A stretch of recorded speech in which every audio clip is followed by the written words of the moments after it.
Hi everyone.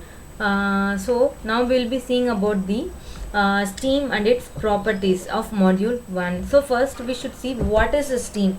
Steam, so all substances under suitable condition it transfers from one phase to another phase in the presence of a temperature and the pressure. So water it's one of the purest substances that exist in all the three phases, that is solid, liquid and gas. So steam, it is a water in a gas phase. It is commonly formed by boiling or evaporating the water.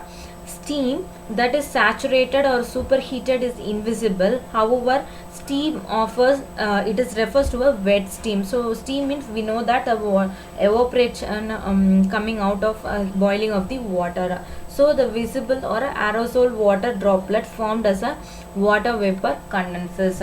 So this is about the introduction of steam. So most of the practical problems in thermal engineering are considered with the liquid and gaseous phase rather than the solid phase. For a thermal problems, we never consider the solid state, only the liquid and gaseous states are considered.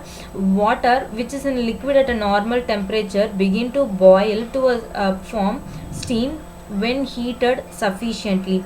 The steam that formed can be used as a working fluid in the operation of steam turbines to generate electricity. In practice, steam is generated in steam generators popularly known as boilers. So the boilers are the essential component to produce the steam. The details regarding the details regarding how the steam is formed and what are the how the classification is done, everything is follows. So next one is about the formation of steam at a constant pressure. So how the steam is formed, how it is converted from one form of steam into another form of steam. Actually, if we consider, there are three type of steam available. One is wet steam, dry steam and superheated steam. So initially when the water starts boiling, we will be getting a steam with moisture content, and when the steam is heated to certain temperature, the moisture in the steam is removed and it becomes dry, and when it is heated further or completely all the moisture in the steam is removed and it becomes a superheated steam which is usable for producing electricity. So in the form of steam, only the superheated steam is used for producing electricity. So this picture, it represents how the steam is created, how it is classified, how the water molecules are removed and how the superheated steam is produced. So initially we will take a condition that water is at 0 degrees Celsius. We will imagine that water is in 0 degrees Celsius. There is no temperature at all and it is placed inside a cylinder with a piston. Heat is given to the system. So we are supplying heat to the system and there is a certain volume of water present in it which is indicated as V. So let volume V be the volume occupied and heat is supplied. Water is at 0 degrees Celsius. So this is the initial condition we are taking. So on heating the temperature, the water rises at a certain temperature. Water begins to boil. The temperature at which the water starts boiling is called as water saturation temperature. So in this graph also you can see initially it starts with the 0 degrees Celsius and water heating up, that is in a liquid region the temperature rises and it starts heating. So it reaches a certain point where we start getting the wet steam and that temperature is called as saturation temperature. So in the saturation temperature, at the constant temperature, the temperature remains constant, but the wet steam is converted into a liquid plus vapor mixture. So a complete liquid is now transferred to liquid plus vapor mixture, that is partially steam and partially water. So when it reaches that condition, at the same temperature it moves from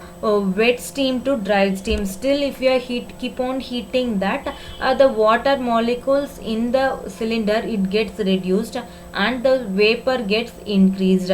So it occurs in the same temperature, there is no rise of temperature, but in the same temperature the steam is converted from wet steam to dry steam by heating up. So when it reaches the dry steam condition, it is still more heated when it is superheated to a temperature, and the superheated steam is obtained at a temperature, and that temperature is called as superheated temperature. So this superheat at the superheated region, there will be not even a single droplet in the steam that is obtained, and this steam is completely suitable for production of electricity. So here you can see initially there is water, and when it is heated there is water and molecules. So the water starts boiling here, and in this there is a liquid plus vapor state, that is some molecules of water and some vapor molecules. So when it is further heated at a saturation temperature, there is no water molecules at all, but there is only steam with little water molecules. And when this dry steam is completely heated still more, it reaches to a temperature of superheated temperature, and the volume also rises, and there the steam that is present doesn't contain any water molecules at all. This type of steam is suitable for producing electricity. So there are three different types we know, that is wet steam. It is defined as a two-phase mixture of entrained water molecules and steam at a saturation temperature. So at it reaches a saturation temperature where it will be of liquid and vapor phase. And the next one is dry steam. So this dry steam is also achieved in saturation temperature only, but when it heated, the water molecules get reduced, and all these water molecules are converted into vapor phase. So the next one is superheated steam. It is defined as a steam which is heat beyond its dry state to temperature higher than its saturated temperature at the given pressure. So when the steam is heated above the saturation temperature, it reaches a temperature called superheated temperature. At in that stage only we get the superheated steam with a no water molecule. So these are the three states of a steam, but usually steam means we'll remember only about the wet steam, but there are two more steams which make them suitable for producing electricity. So the next one is about the properties of dryness fraction. First one is properties of steam. So the first one is dryness fraction of a steam. A wet steam has different proportions of water molecules and dry steam. Hence, the quality of a wet steam is specified by the dryness fraction, which indicates the amount of dry steam in the given quantity of a wet steam, and it is denoted by X. It is defined as the ratio of mass of a dry steam in a given quantity of a wet to the total mass of wet steam, and it is given by the formula as X equal to mg by mf plus mg, where mg is nothing but mass of dry steam and mf is nothing but mass of water molecules. The dryness fraction for a wet steam is less than 1, and the dryness fraction for a dry steam is 1. It is always 1 for all the problems. Thank you.